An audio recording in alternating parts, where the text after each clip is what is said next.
ಒತ್ತಡದ ಬದುಕು, ಪೌಷ್ಟಿಕ ಆಹಾರದ ಕೊರತೆಯಿಂದ ಶುಗರ್, ಬಿಪಿ, ಬೊಜ್ಜು, ಗ್ಯಾಸ್ಟ್ರಿಕ್ ನಂತಹ ಆರೋಗ್ಯ ಸಮಸ್ಯೆ. ಹೆಚ್ಚು ಪೋಷಕಾಂಶಯುಕ್ತ ಆಹಾರ ಮತ್ತು ಸಿರಿಧಾನ್ಯಗಳೇ ಇದಕ್ಕೆ ಪರಿಹಾರ. ಮಿಲೆಕ್ಸ್ ಚೂರ್ಣಂ ಇಂದಿನ ವೇಗದ ಬದುಕಿಗೆ ಪುರಾತನ ಪೋಷಣೆಯ ಶಕ್ತಿ. ಇದು ಸಿರಿಧಾನ್ಯ, ಡ್ರೈ ಫ್ರೂಟ್ಸ್, ಮೊಳಕೆ ಕಾಳುಗಳು, ಧಾನ್ಯಗಳು ಹಾಗೂ ಸೀಡ್ಸ್ ಇಂದ ಸಮೃದ್ಧವಾಗಿದೆ. ಬನ್ನಿ ಮತ್ತೆ ಸಾಂಪ್ರದಾಯಿಕ ಸಿರಿಧಾನ್ಯಗಳಿಗೆ ಹಿಂದಿರುಗೋಣ. ಆರ್ಡರ್ ಮಾಡಲು ಲಿಂಕ್ ಡಿಸ್ಕ್ರಿಪ್ಷನ್ ಮತ್ತು ಪಿನ್ ಕಾಮೆಂಟ್ ನಲ್ಲಿದೆ.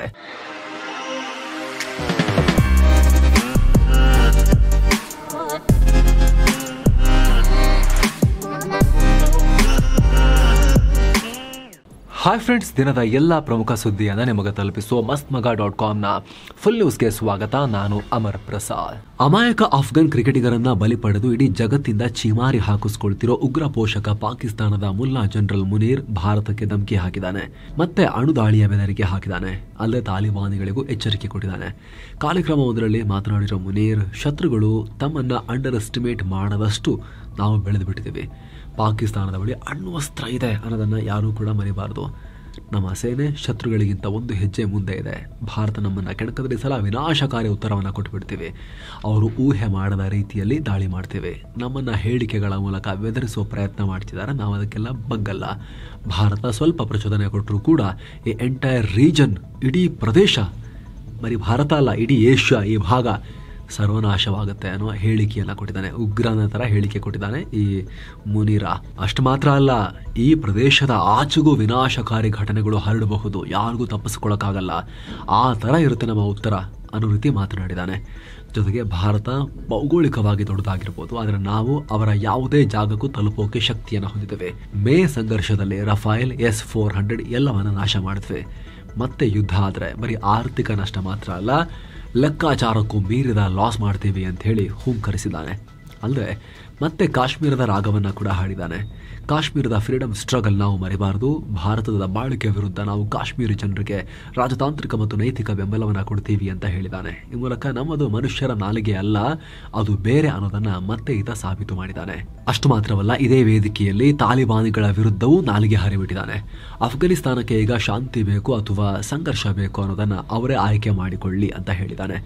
ಜೊತೆಗೆ ಅಫ್ಘಾನ್ ನೆಲವನ್ನು ಭಯೋತ್ಪಾದನೆಗಾಗಿ ಬಳಸಿಕೊಳ್ಳೋ ಉಗ್ರರ ವಿರುದ್ಧ ಇಮಿಡಿಯೇಟ್ ಆಗಿ ಕಠಿಣ ಕ್ರಮ ತಗೋಬೇಕು, ಇಲ್ಲ ಪಾಕಿಸ್ತಾನ ಕ್ರಮ ತಗೊಳ್ಳುತ್ತೆ ಅನ್ನೋ ಹೇಳಿಕೆ ಕೊಟ್ಟಿದ್ದಾನೆ. ಇನ್ನೊಂದು ಕಡೆ ಪಾಕಿಸ್ತಾನ ಮಾಡಿರೋ ಕ್ರೂರ ದಾಳಿಯಲ್ಲಿ ಮೃತಪಟ್ಟ ಅಫ್ಘಾನ್ ಕ್ರಿಕೆಟಿಗರ ಈ ಸಾವಿನ ಪ್ರಕರಣ ಅಫ್ಘಾನಿಸ್ತಾನದಾದ್ಯಂತ ಕಿಡಿ ಹೊತ್ತಿಸಿದೆ.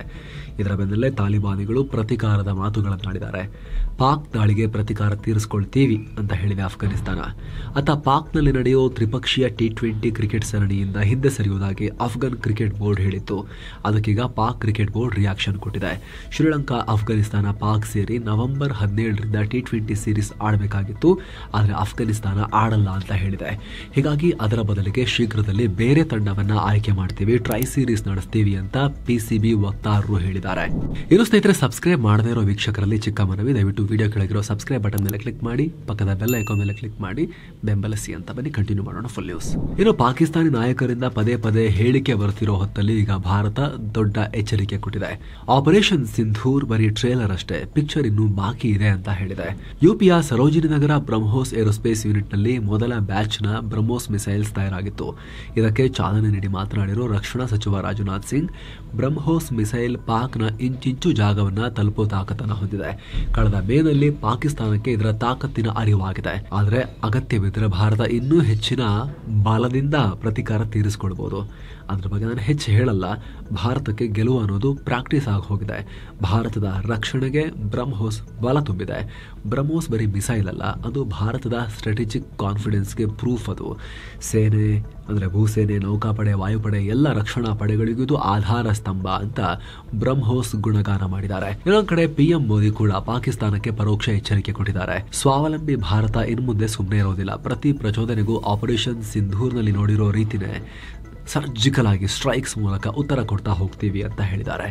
ಇತ್ತ ನಮ್ಮ ಗಡಿ ಕಾಯೋ ಯೋಧರು ದೀಪಾವಳಿ ಪಟಾಕಿ ಹಚ್ಚಿ ಶತ್ರುಗಳಿಗೆ ಎಚ್ಚರಿಕೆ ರವಾನಿಸಿದ್ದಾರೆ. ಜಮ್ಮು ಕಾಶ್ಮೀರದ ಸಾಂಬಾ ಜಿಲ್ಲೆ ಗಡಿಯಲ್ಲಿ ಪಟಾಕಿ ಸಿಡಿಸಿ ದೀಪಾವಳಿ ಸೆಲೆಬ್ರೇಟ್ ಮಾಡಿದ್ದಾರೆ. ಈ ವೇಳೆ ಶತ್ರುಗಳು ನಮ್ಮ ರಾಷ್ಟ್ರದ ಕಡೆಗೆ ಕಣ್ಣೆತ್ತಿ ನೋಡಿದ್ರು ಕೂಡ ನಾವು ಸುಮ್ಮನಿರೋದಿಲ್ಲ ಅಂತ ವಾರ್ನಿಂಗ್ ಕಳಿಸಲಾಗಿದೆ. ಇನ್ನು ಪಾಕ್ ಹಾಗೂ ಚೀನಾಗೆ ದಿಗಿಲು ಬಡಿಸೋ ಹಾಗೆ ಭಾರತ ಯಾರು ಊಹೆ ಮಾಡದಷ್ಟು ಸೇನೆಯನ್ನ ಸಜ್ಜುಗೊಳಿಸ್ತಾ ಇದೆ. ಈಗ ಮತ್ತೊಂದು ಮಿಸೈಲ್ ಟೆಸ್ಟ್ ನಡೆಸಿದೆ. ಈ ಸಲ ಯುದ್ಧ ಟ್ಯಾಂಕ್ಗಳನ್ನ ಹೊಡೆಯುವ ಆಂಟಿ ಟ್ಯಾಂಕ್ ಮಿಸೈಲ್ ಟೆಸ್ಟ್ ಮಾಡಿದೆ. ಜೋರಾವರ್ ಲೈಟ್ ಟ್ಯಾಂಕ್ನಿಂದ Nag mark 2 anti tank guided missile ಇದನ್ನು ಟೆಸ್ಟ್ ಮಾಡಲಾಗಿದೆ. ಮಿಸೈಲ್ ಪಿನ್ ಪಾಯಿಂಟ್ ಅಕ್ಯುರಸಿಯಲ್ಲಿ ಟಾರ್ಗೆಟ್ ಅನ್ನು ಹೊಡೆದು ಹಾಕಿದೆ. 5 ಕಿಲೋಮೀಟರ್ ರೇಂಜ್ನಲ್ಲಿ ದಾಳಿ ಮಾಡಿ ಗುರಿಯನ್ನು ಹೊಡೆದಿದೆ. ಲಾಸ್ರೆನ್ ಟ್ಯೂಬ್ರೋ ಇದನ್ನು ತಯಾರಿಸಿದ್ದು integrated guided missile development program ನಡಿ DRDO ಡೆವಲಪ್ ಮಾಡಿದೆ. ಈ ಮೂಲಕ ಬೆಟ್ಟಗುಡ್ಡ, ಮರುಭೂಮಿಯಂತ ಪ್ರದೇಶಗಳಿಂದ ಕೂಡ ನೇರವಾಗಿ ಶತ್ರು ಟ್ಯಾಂಕ್ಗಳನ್ನು ಹೊಡೆಯೋ ಮಿಸೈಲ್ ಶಕ್ತಿಯನ್ನು ಭಾರತ ಪಡ್ಕೊಂಡಿದೆ. ಇನ್ನು ಈ ಮಿಸೈಲ್ ಟೆಸ್ಟ್ ಯಶಸ್ವಿಯಾಗಿರುವ ವಿಚಾರವಾಗಿ ರಾಜನಾಥ್ ಸಿಂಗ್ ರಿಯಾಕ್ಟ್ ಮಾಡಿದ್ದಾರೆ. ಇದು ಭಾರತದ ಸ್ಥಳೀಯ ರಕ್ಷಣಾ ಕ್ಷೇತ್ರಕ್ಕೆ ಅಥವಾ ದೇಸಿ ರಕ್ಷಣಾ ವಲಯದ ಬೆಳವಣಿಗೆಗೆ ಮಹತ್ವದ ಕ್ಷಣ ಅಂತ ಹೇಳಿದ್ದಾರೆ. ಸೇನೆ, DRDO ಮತ್ತು ಇಂಡಸ್ಟ್ರಿ ಪಾರ್ಟ್ನರ್ಸ್ಗೆ ಥ್ಯಾಂಕ್ಸ್ ಹೇಳಿದ್ದಾರೆ. ಇನ್ನು ಆಪರೇಷನ್ ಸಿಂಧೂರ್ ಟೈಮ್ನಲ್ಲಿ ಪಾಕಿಸ್ತಾನ ಹಾರಿಸಿದ್ದ ಚೀನಾ ನಿರ್ಮಿತ PL-15 ಮಿಸೈಲ್ ಅನ್ನ DRDO ಸಂಪೂರ್ಣವಾಗಿ ಅನಲೈಸ್ ಮಾಡಿದೆ. ಸದ್ಯ ಈ ಮಿಸೈಲ್ ನ ಟೆಕ್ನಾಲಜಿಯನ್ನ, ಅವರ ಅಡ್ವಾನ್ಸ್ಡ್ ಫೀಚರ್ಸ್ ಅನ್ನ ಸ್ವದೇಶಿ ನಿರ್ಮಿತ ಅಸ್ತ್ರ ಮಾರ್ಕ್ 2 ಮಿಸೈಲ್ಗೆ ಇಂಟಿಗ್ರೇಟ್ ಮಾಡೋಕೆ ಪ್ಲಾನ್ ಮಾಡಿದೆ. ಈ ಮಿಸೈಲ್ ಪಂಜಾಬ್ನ ಹೋಶಿಯಾರ್ಪುರ್ನಲ್ಲಿ ಮೇ 9ನೇ ತಾರೀಕು ಪೂರ್ತಿಯಾಗಿ ಸ್ಫೋಟಗೊಳ್ಳದೆ ಸಿಕ್ಕಿತ್ತು.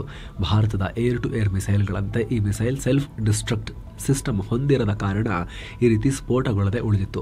ಅದನ್ನು ಭಾರತೀಯ ವಿಜ್ಞಾನಿಗಳು ಬಿಚ್ಚೋಕೆ ಎತ್ಕೊಂಡು ಹೋಗಿದ್ರು.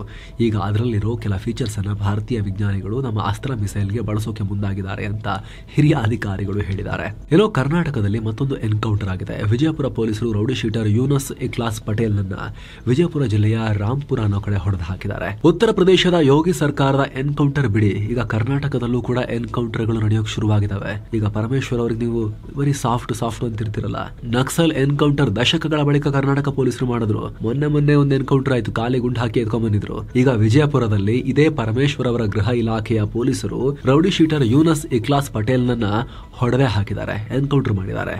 ವಿಜಯಪುರ ಜಿಲ್ಲೆಯ ರಾಂಪುರ ಅನ್ನೋ ಕಡೆ ಎನ್ಕೌಂಟರ್ ಮಾಡಿದ್ದಾರೆ.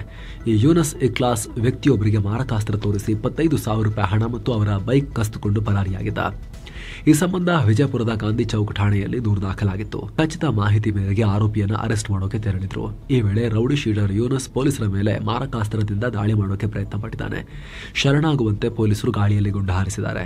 ಮತ್ತೆ ಹಲ್ಲೆಗೆ ಯತ್ನಿಸಿದ ಬಳಿಕ ಆತ್ಮರಕ್ಷಣೆಗಾಗಿ ಪೊಲೀಸರು ಆತನ ಕಾಲಿಗೆ ಗುಂಡು ಹಾರಿಸಿದ್ದಾರೆ. ಗಂಭೀರ ಗಾಯಗೊಂಡಿದ್ದ ಆತನನ್ನ ಆಸ್ಪತ್ರೆಗೆ ದಾಖಲು ಮಾಡಲಾಗಿತ್ತು. ಆದರೆ ಚಿಕಿತ್ಸೆ ಫಲಕಾರಿಯಾಗದೆ ಆತ ಮೃತಪಟ್ಟಿದ್ದಾನೆ. ಕಾಲಿಗೆ ಮಾತ್ರ ಗುಂಡೆಟ್ಟು ಬಿದ್ದರೆ ಚಿಕಿತ್ಸಾ ಫಲಕಾರಿಯಾಗದೆ ಸಾಯ್ತಾರಾ? ಅದು ಪ್ರಶ್ನೆ. ತುಂಬಾ ಆಯಕಟ್ಟಿನ ಜಾಗಕ್ಕೆ ಬಿದ್ದಿರುತ್ತೆ, ಅದಕ್ಕೆ ಪ್ರಾಣ ಕಳ್ಕೊಂಡಿರ್ತಾನೆ. ಬರೀ ಕಾಲಿಗೆ ಬಿದ್ದರೆ ಯಾರು ಪ್ರಾಣ ಕಳ್ಕೊಳ್ಳಲ್ಲ. ಇನ್ನು ಈ ಎನ್ಕೌಂಟರ್ಗೆ ಬಲಿಯಾದ ರೌಡಿ ಶೀಟರ್ ಬಗ್ಗೆ ವಿಜಯಪುರ SP ಲಕ್ಷ್ಮಣ್ ನಿಂಬರ್ಗಿ ಮಾತನಾಡಿದ್ದಾರೆ. ಮೃತಪಟ್ಟ ರೌಡಿ ಶೀಟರ್ ಯೂನಸ್ ವಿರುದ್ಧ ಒಟ್ಟು 12 ಕೇಸ್ಗಳು ದಾಖಲಾಗಿದ್ವು.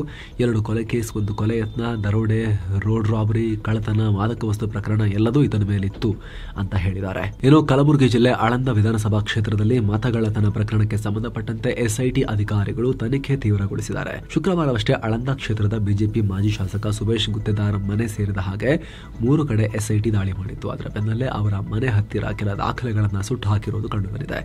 ಇದರಿಂದ SIT ಅಧಿಕಾರಿಗಳಿಗೆ ಸಾಕ್ಷ್ಯ ನಾಶ ಮಾಡಿದ ಅನುಮಾನ ಬಂದಿದೆ. ಇನ್ನು ಕಲಬುರಗಿಯಲ್ಲಿರೋ ಸುಭಾಷ್ ಗುತ್ತೇದಾರ್ ಮಾಲೀಕತ್ವದ ಅಪ್ನಾ ಬಾರ್ ಮೇಲೂ ಕೂಡ SIT ದಾಳಿ ಮಾಡಿದ್ದು, ಈ ವೇಳೆ ಬಾರ್ನಲ್ಲೂ ಕೂಡ ವೋಟರ್ ಲಿಸ್ಟ್ ಪತ್ತೆಯಾಗಿದೆ. ಅಲ್ಲದೆ ಹಲವು ಬಾರಿ ಇದೇ ಬಾರ್ನಲ್ಲಿನೇ ಕೆಲವರು ಸಭೆ ಮಾಡಿದ್ರು ಅಂತ ಹೇಳಲಾಗಿದೆ. ಹೀಗಾಗಿ ಬಾರ್ನಲ್ಲಿ ಕುಳಿತೆ ವೋಟ್ ಡಿಲೀಟ್ಗೆ ಪ್ಲಾನ್ ಮಾಡಲಾಗಿತ್ತ ಅನ್ನೋ ಅನುಮಾನ ಮೂಡ್ತಾ ಇದೆ.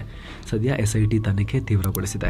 ಇನ್ನು ತಮ್ಮ ಮನೆ ಮೇಲೆ SIT ತಂಡ ದಾಳಿ ಮಾಡಿರೋ ವಿಚಾರವಾಗಿ ಮಾಜಿ ಶಾಸಕ ಸುಭಾಷ್ ಗುತ್ತೇದಾರ್ ರಿಯಾಕ್ಟ್ ಮಾಡಿದ್ದಾರೆ. ನಾವು ಯಾವುದೇ ಮತಗಳವು ಮಾಡಿಲ್ಲ, ಮತಗಳನ್ನ ಡಿಲೀಟ್ ಮಾಡಿಲ್ಲ. ನನ್ನ ವಿರುದ್ಧ ಕಾಂಗ್ರೆಸ್ನವರ ಆರೋಪ ಸುಳ್ಳು. BR ಪಾಟೀಲ್ ಸಚಿವರಾಗೋಕೆ ರಾಹುಲ್ ಗಾಂಧಿ ಗಮನ ಸೆಳೀತಾ ಇದ್ದಾರೆ. ನನ್ನ ವಿರುದ್ಧ ಆರೋಪ ಮಾಡಿ ಮಂತ್ರಿ ಆಗೋಕೆ ಪ್ಲಾನ್ ಮಾಡಿದ್ದಾರೆ ಅನ್ನೋ ಹೇಳಿಕೆ ಕೊಟ್ಟಿದ್ದಾರೆ.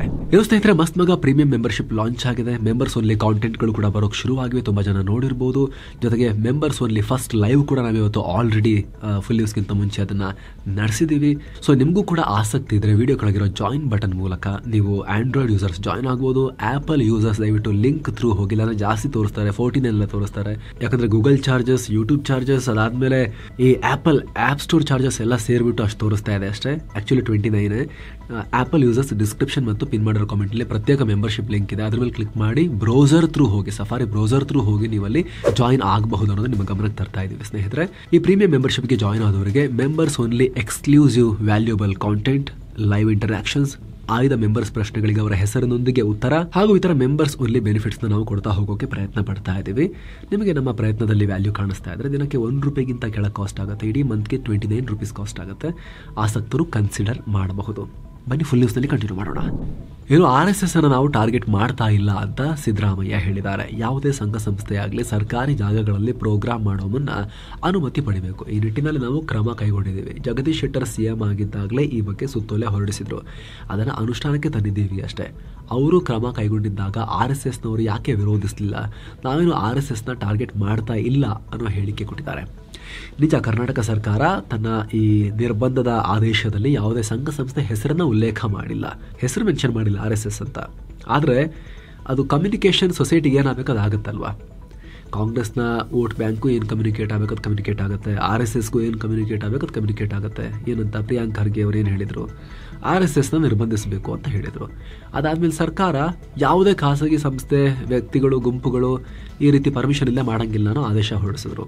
ಅವಾಗೇನಾಗುತ್ತೆ, ಕಾಂಗ್ರೆಸ್ ತನ್ನ ಕೋರ್ ವೋಟ್ ಬ್ಯಾಂಕ್ಗೆ ನೋಡಿ ನಾವು ಈ ಥರ ಆ್ಯಕ್ಷನ್ ತೊಗೊಂಡಿದ್ದೀವಿ ಅನ್ನೋ ಮೆಸೇಜ್ ಪಾಸ್ ಮಾಡ್ದಂಗೂ ಆಗುತ್ತೆ.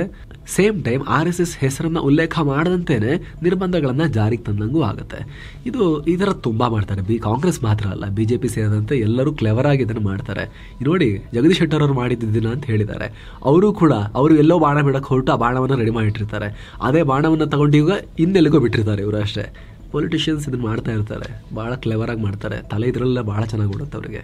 ಏನೋ ಕಲಬುರಗಿ ಜಿಲ್ಲೆಯ ಚಿತ್ತಾಪುರದಲ್ಲಿ RSS ಅಳವಡಿಸಿದ ಬ್ಯಾನರ್ ಮತ್ತು ಕೇಸರಿ ಧ್ವಜಗಳನ್ನು ತೆಗೆದುಹಾಕಲಾಗಿದೆ. ಇದಕ್ಕೆ ಬಿಜೆಪಿ ಆಕ್ರೋಶ ವ್ಯಕ್ತಪಡಿಸಿದೆ. ಆದರೆ ಕಾರ್ಯಕ್ರಮಕ್ಕೆ RSS ಅನುಮತಿ ಪಡೆದಿಲ್ಲ ಅಂತ ಕಾಂಗ್ರೆಸ್ ಮುಖಂಡರು ಹೇಳಿದ್ದಾರೆ.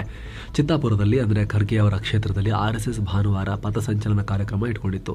ಹೀಗಾಗಿ ಬ್ಯಾನರ್, ಭಗವಾ ಧ್ವಜ ಎಲ್ಲವನ್ನ ಹಾಕಲಾಗಿತ್ತು. ಆದರೆ ಇತ್ತೀಚೆಗೆ ರಾಜ್ಯ ಸರ್ಕಾರ ಸಾರ್ವಜನಿಕ ಸ್ಥಳಗಳಲ್ಲಿ ಯಾವುದೇ ಫಂಕ್ಷನ್ ನಡೆಸೋಕೆ ಪರ್ಮಿಷನ್ ತಗೊಳ್ಳೋದು ಕಡ್ಡಾಯ ಅನ್ನೋ ನಿಯಮ ಜಾರಿ ಮಾಡೋಕೆ ತೀರ್ಮಾನ ಮಾಡಿದ್ದಾರೆ. ಅದರ ಬೆನ್ನಲ್ಲೇ ಈ ಬೆಳವಣಿಗೆಯಾಗಿದೆ. ವರ್ಲ್ಡ್ ರೆಕಾರ್ಡ್ ಮಾಡಿಬಿಟ್ಟಿದ್ದೀವಿ ಅಂತ ಹೇಳಿ ಫೇಕ್ ಪೋಸ್ಟ್ಗಳನ್ನು ಪೋಸ್ಟ್ ಮಾಡಿದ ಆರೋಪ ಈಗ ಸಿದ್ದರಾಮಯ್ಯನವರು ಫೇಸ್ ಮಾಡ್ತಿದ್ದಾರೆ.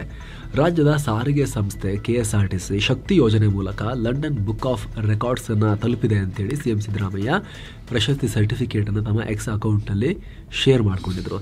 ಆಮೇಲೆ ಅದು ಫೇಕ್ ಅಂತ ಗೊತ್ತಾದ್ಮೇಲೆ ಡಿಲೀಟ್ ಮಾಡಿದ್ರು. ಈಗ ನೋಡಿದ್ರೆ ಆ ಕಂಪನಿ ಅಸ್ತಿತ್ವದಲ್ಲೇ ಇರಲಿಲ್ಲ. 2024 ಜುಲೈನಲ್ಲೇ ಅದು ಮುಚ್ಚೋಗ್ಬಿಟ್ಟಿದೆ ಅಂತ ಹೇಳಿ ಗೊತ್ತಾಗಿದೆ.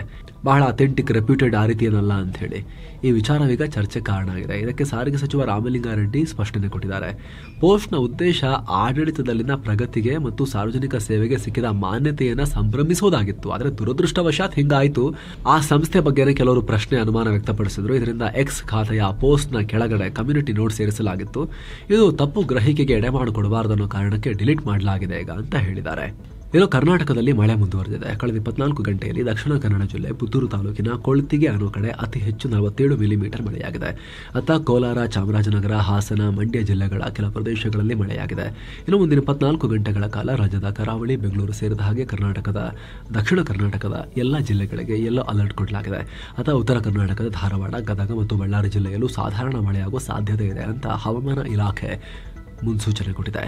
ತೆಲಂಗಾಣದಲ್ಲಿ ಹಿಂಸಾಚಾರ ಆಗಿದೆ. ಸ್ಥಳೀಯ ಸಂಸ್ಥೆಗಳ ಚುನಾವಣೆಗಳಲ್ಲಿ ಹಿಂದುಳಿದ ವರ್ಗಗಳ ಮೀಸಲಾತಿಯನ್ನು 42% ಹೆಚ್ಚಿಸಿದ್ದ ತೆಲಂಗಾಣ ಸರ್ಕಾರದ ಆದೇಶಕ್ಕೆ ಹೈಕೋರ್ಟ್ ಮಧ್ಯಂತರ ತಡೆ ಕೊಟ್ಟಿತ್ತು. ಈಗ ಅದಕ್ಕೆ ಸಂಬಂಧಪಟ್ಟಂತೆ ಹಿಂಸಾಚಾರ ಆಗಿದೆ. ಹಿಂದುಳಿದ ವರ್ಗಗಳ ಸಂಘಟನೆಗಳು, ಕಾಂಗ್ರೆಸ್, BJP, BRS ಎಲ್ಲ ರಾಜಕೀಯ ಪಕ್ಷಗಳು ಈ ಬಂದ್ಗೆ ಕರೆ ಕೊಟ್ಟಿದ್ವು. ಮೀಸಲಾತಿಯನ್ನು ರಿಸ್ಟೋರ್ ಮಾಡಬೇಕು, ಹೈಕೋರ್ಟ್ ತಡೆಯಾಜ್ಞೆ ತೆಗೆಯಬೇಕು ಅಂತ ಬೇಡಿಕೆ ಇಟ್ಟು ಬಂದ್ ನಡೆಸಲಾಗಿತ್ತು. ಎಲ್ಲರೂ ಸೇರಿಕೊಂಡು ಪೆಟ್ರೋಲ್ ಬಂಕ್ ಮೇಲೆಲ್ಲ ದಾಳಿ ಮಾಡಿದ್ದಾರೆ. ಅಲ್ಲಿನ ಪೋಸ್ಟ್ಗಳನ್ನೆಲ್ಲ ಕಿತ್ತು ಬಿಸಾಕಿದ್ದಾರೆ. ಹೊಡೆದಾಟ ಕೂಡ ಮಾಡಿ ಕೆಲ ಕಡೆ ಕರ್ಫ್ಯೂ ಕೂಡ ಹೇರಲಾಗಿದೆ. RBIನ ಗೋಲ್ಡ್ ರಿಸರ್ವ್ನಲ್ಲಿ ಭಾರಿ ಏರಿಕೆಯಾಗಿದೆ. ಇತಿಹಾಸದಲ್ಲೇ ಮೊದಲ ಬಾರಿಗೆ ಭಾರತದ ಚಿನ್ನದ ಸಂಗ್ರಹ $100 ಬಿಲಿಯನ್ ಗಡಿ ದಾಟಿದೆ.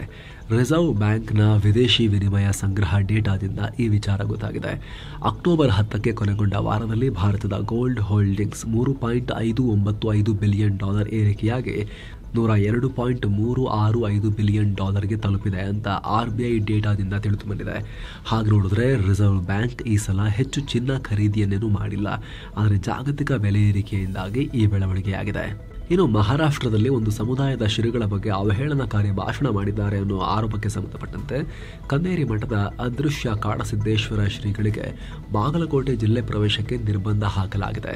ಈ ಸಂಬಂಧ ಬಾಗಲಕೋಟೆ DC ಸಂಗಪ್ಪ ನೋಟಿಸ್ ಕೊಟ್ಟಿದ್ದಾರೆ. ಬಾಗಲಕೋಟೆ ಜಿಲ್ಲೆಗೆ ಪ್ರವೇಶ ಮಾಡದಂತೆ ಹಾಗೂ ಚಿಕ್ಕಾಲಗುಂಡಿ ಮಲ್ಲಿಕಾರ್ಜುನ ಮಠಕ್ಕೆ ಬರದಂತೆ ನೋಟಿಸ್ನಲ್ಲಿ ಸೂಚಿಸಲಾಗಿದೆ. ಈ ಮೂಲಕ ವಿಜಯಪುರ ಬಳಿಕ ಈಗ ಬಾಗಲಕೋಟೆಗೂ ಈ ಸ್ವಾಮೀಜಿ ಹೋಗದಿರಂಗಾಗಿದೆ. ಇನ್ನು ದಿಲ್ಲಿಯಲ್ಲಿ ಕೆಲ ಸಂಸದರು ವಾಸಿಸ್ತಾ ಇದ್ದ ಅಪಾರ್ಟ್ಮೆಂಟ್ನಲ್ಲಿ ಅಗ್ನಿ ಅವಘಡ ಆಗಿದೆ. ಬಿಡಿ ಮಾರ್ಗ್ನಲ್ಲೂ ಸಂಸದರಿಗೆ ಕೂಡ ಅಧಿಕೃತ ನಿವಾಸಗಳಲ್ಲೊಂದಾದ ಬ್ರಹ್ಮಪುತ್ರ ಅಪಾರ್ಟ್ಮೆಂಟ್ಗೆ ಬೆಂಕಿ ಬಿದ್ದಿದೆ. ಘಟನೆಯಲ್ಲಿ ಅನೇಕ ಲೋಕಸಭೆ ಹಾಗೂ ರಾಜ್ಯಸಭಾ ಸಂಸದರ ಮನೆಗಳಿಗೆ ಡ್ಯಾಮೇಜ್ ಆಗಿದೆ. ಮೇಲಿನ ಮಹಡಿಗಳಲ್ಲಿ ಬೆಂಕಿ ಕಾಣಿಸಿಕೊಂಡು ಬಳಿಕ ಎಲ್ಲ ಕಡೆ ಹರಡಿದೆ. ಸ್ಥಳಕ್ಕೆ 12 ಫೈರ್ ಎಂಜಿನ್ಸ್ ಬಂದು ಬೆಂಕಿ ನಂದಿಸೋ ಕೆಲಸ ಮಾಡಿದ್ರು. ಸದ್ಯ ಕಂಟ್ರೋಲ್ನಲ್ಲಿದೆ. ಘಟನೆ ಬಗ್ಗೆ ತನಿಖೆ ನಡೆಸಲಾಗ್ತಾ ಇದೆ. ಸ್ನೇಹಿತರೆ, ಈ ಅಪಾರ್ಟ್ಮೆಂಟ್ ಹೊಸ ಸಂಸತ್ ಭವನದಿಂದ ಕೇವಲ 200 ಮೀಟರ್ ದೂರದಲ್ಲಿದೆ ಅಷ್ಟೇ. 2020ರಲ್ಲಿ ಈ ಕಟ್ಟಡವನ್ನ PM ಮೋದಿ ಅವರೇ ಉದ್ಘಾಟನೆ ಮಾಡಿದ್ರು. ಹೊಸ ಬಿಲ್ಡಿಂಗ್. ಈಗ ಇದೇ ಬಿಲ್ಡಿಂಗ್ಗೆ ಬೆಂಕಿ ಬಿದ್ದಿದೆ. ಬಾಂಗ್ಲಾದ ಢಾಕಾ ಇಂಟರ್ನ್ಯಾಷನಲ್ ಏರ್ಪೋರ್ಟ್ನಲ್ಲಿ ಭಾರಿ ಅಗ್ನಿ ಅವಘಡ ಉಂಟಾಗಿದೆ. ಪರಿಣಾಮ ಏರ್ಪೋರ್ಟ್ನಲ್ಲಿ ಸಂಚಾರ ನಡೆಸುವ ಎಲ್ಲ ಫ್ಲೈಟ್ಗಳ ಆಪರೇಷನ್ ಸಸ್ಪೆಂಡ್ ಮಾಡಲಾಗಿದೆ. ಏರ್ಪೋರ್ಟ್ನ ಕಾರ್ಗೋ ಟರ್ಮಿನಲ್ನಲ್ಲಿ ವಿಮಾನಗಳ ಮೂಲಕ ಆಮದು ಮಾಡಿಕೊಂಡ ಸರಕುಗಳನ್ನು ಸ್ಟೋರ್ ಮಾಡಿ ಇಟ್ಟಿದ್ದ ಕೋಣೆಗೆ ಬೆಂಕಿ ತಗುಲಿ ಈ ಘಟನೆಯಾಗಿದೆ. ರಕ್ಷಣಾ ಕಾರ್ಯಾಚರಣೆ ನಡೆದಿದೆ. ಇನ್ನು ಬೆಂಕಿ ಹತ್ಕೊಳ್ಳೋಕೆ ಏನ್ ಕಾರಣ ಅಂತ ತನಿಖೆ ಶುರು ಮಾಡಲಾಗಿದೆ. ಸೊ ಫ್ರೆಂಡ್ಸ್, ಇದಾಗಿತ್ತು ಇವತ್ತಿನ ಫುಲ್ ನ್ಯೂಸ್. ನಾವು ಕುಯ್ದಿಲ್ಲ, ಎಳೆದಿಲ್ಲ, ಕಿರ್ಚಾಡಿಲ್ಲ, ಬರೀ ಸುದ್ದಿಯ ರೀತಿಯಲ್ಲಿ ತಲುಪಿಸುವ ಪ್ರಯತ್ನವನ್ನ ಮಾಡಿದ್ದೀವಿ. ನಮ್ಮ ಈ ಪ್ರಯತ್ನ ನಿಮಗೆ ಇಷ್ಟ ಆಗ್ತಾ ಇದ್ರೆ ದಯವಿಟ್ಟು ಚಾನಲ್ಗೆ ಸಬ್ಸ್ಕ್ರೈಬ್ ಮಾಡಿ, ಪಕ್ಕದ ಬೆಲ್ ಐಕಾನ್ ಮೇಲೆ ಕ್ಲಿಕ್ ಮಾಡೋದನ್ನ ಯಾವುದೇ ಕಾರಣಕ್ಕೂ ಮರಿಬೇಡಿ ಅನ್ನೋ ಮನವಿಯೊಂದಿಗೆ ಮುಗಿಸ್ತಾ ಇದ್ದೀವಿ. ಮತ್ತೆ ಭೇಟಿ ಆಗ್ತಿರೋಣ ಸ್ನೇಹಿತರೆ. ನಮಸ್ತೆ.